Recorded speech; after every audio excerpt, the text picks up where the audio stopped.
Now, few Downing Street spouses have been put under the microscope in quite the same manner as Carrie Johnson. The activist has been given a pasting in new book First Lady Intrigue at the Court of Carrie and Boris Johnson, written by former Deputy Chair of the Conservatives Lord Ashcroft. In it, sources close to Boris describe Carrie as creating a culture of fear in government and manipulating the Prime Minister to do her bidding, including sacking members of staff such as Ellie Lyons, the special advisor to Gavin Williamson, who Carrie allegedly disliked for being more attractive and more intelligent. Well, my guest tonight, Sarah Vine, is one of Carrie's more notable defenders. In addition to being one of Britain's most successful newspaper columnists, Sarah had a dual role, really, as the wife of Senior Minister Michael Gove until their sad marriage breakup last year. So as someone who knows what it's like at the centre of a political storm and a woman in the old boys club that is Westminster, Sarah is the perfect guest to get to the truth behind these Carrie accusations. Sarah, so lovely to talk to you today. Hi, Dad. Hello. Hi. So you were Westminster WAG, right? So you know how difficult this is, and you say Carrie is being politically slut-shamed. What do you mean by that? Well, it's just the oldest sort of cliche in the book, isn't it? You know, if a man does something that some other men don't think is a good thing to do, then it can't possibly be his fault. It's got to be a woman's fault. That's it. I mean, it just is always the same. I mean, I was called Lady Macbeth a few years ago when a letter that an email that I sent to my husband was leaked. And it was a very boring email, and me just basically nagging him a bit and telling him what to do and trying to be helpful. And it was blown up into some sort of huge conspiracy that I was this sort of, arch puppeteer. It wasn't true at all. I mean, it's just this sort of this kind of desire to blame women when men get things wrong is just irritating.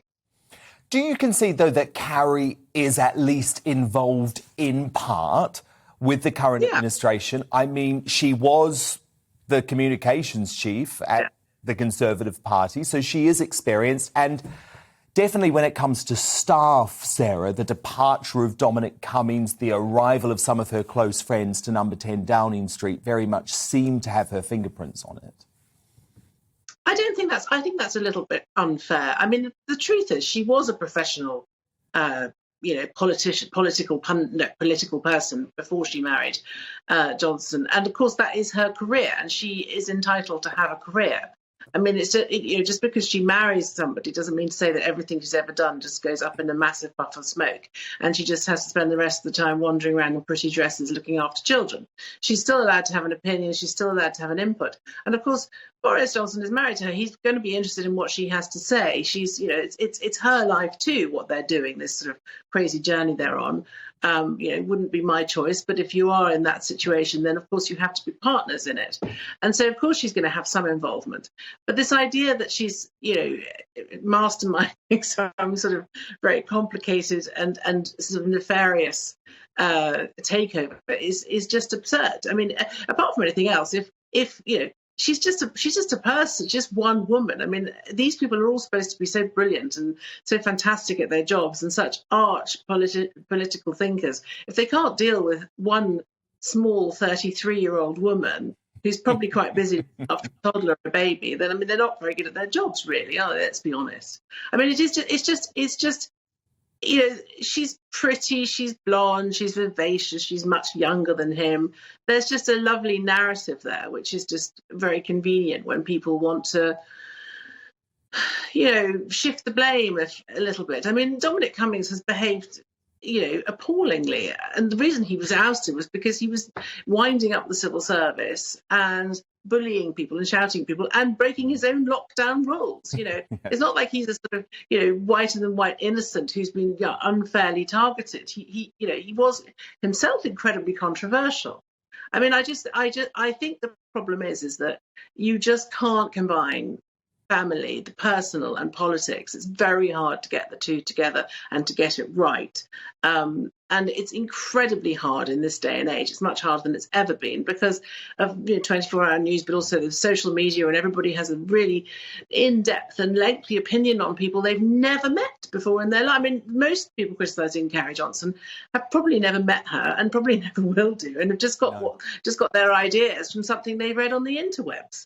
And I mean, you have met her, Sarah. What is she like personally? And was she kind to you? I probably met her about 2 or 3 times. I was at her 30th birthday party because it was given by a friend of mine, so I happened to be there. She's like I said, she's vivacious. She's very bright. She's got lots of ideas, lots of opinions. She really likes ABBA. I mean, that is true.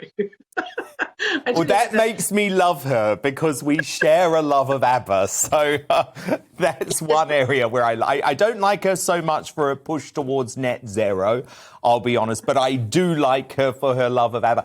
Now, look, Sarah, your columns over the past year have just been utterly incredible. I always love your writing, but you have bared your soul with your readers in the Daily Mail. How difficult a decision was that for you to make, to talk so personally about the toll that Westminster and politics has taken on you as a woman and taken on your marriage too? Well, it's just my life, and I'm a writer, and that's what I do. I talk about things in my life. I mean, but I try to sort of do it in a way that I hope, brings a bit of insight to the world. That I'm part of or not part of, or sort of have one foot in and one foot out. I try to sort of hopefully make the personal a bit the universal, because I think then people can maybe understand the dynamics of what's actually going on here. If I just wanged on about my own life, I think it would be quite dull. I try to put it in some kind of context and to frame it in a way that I hope people might find interesting and possibly even entertaining. I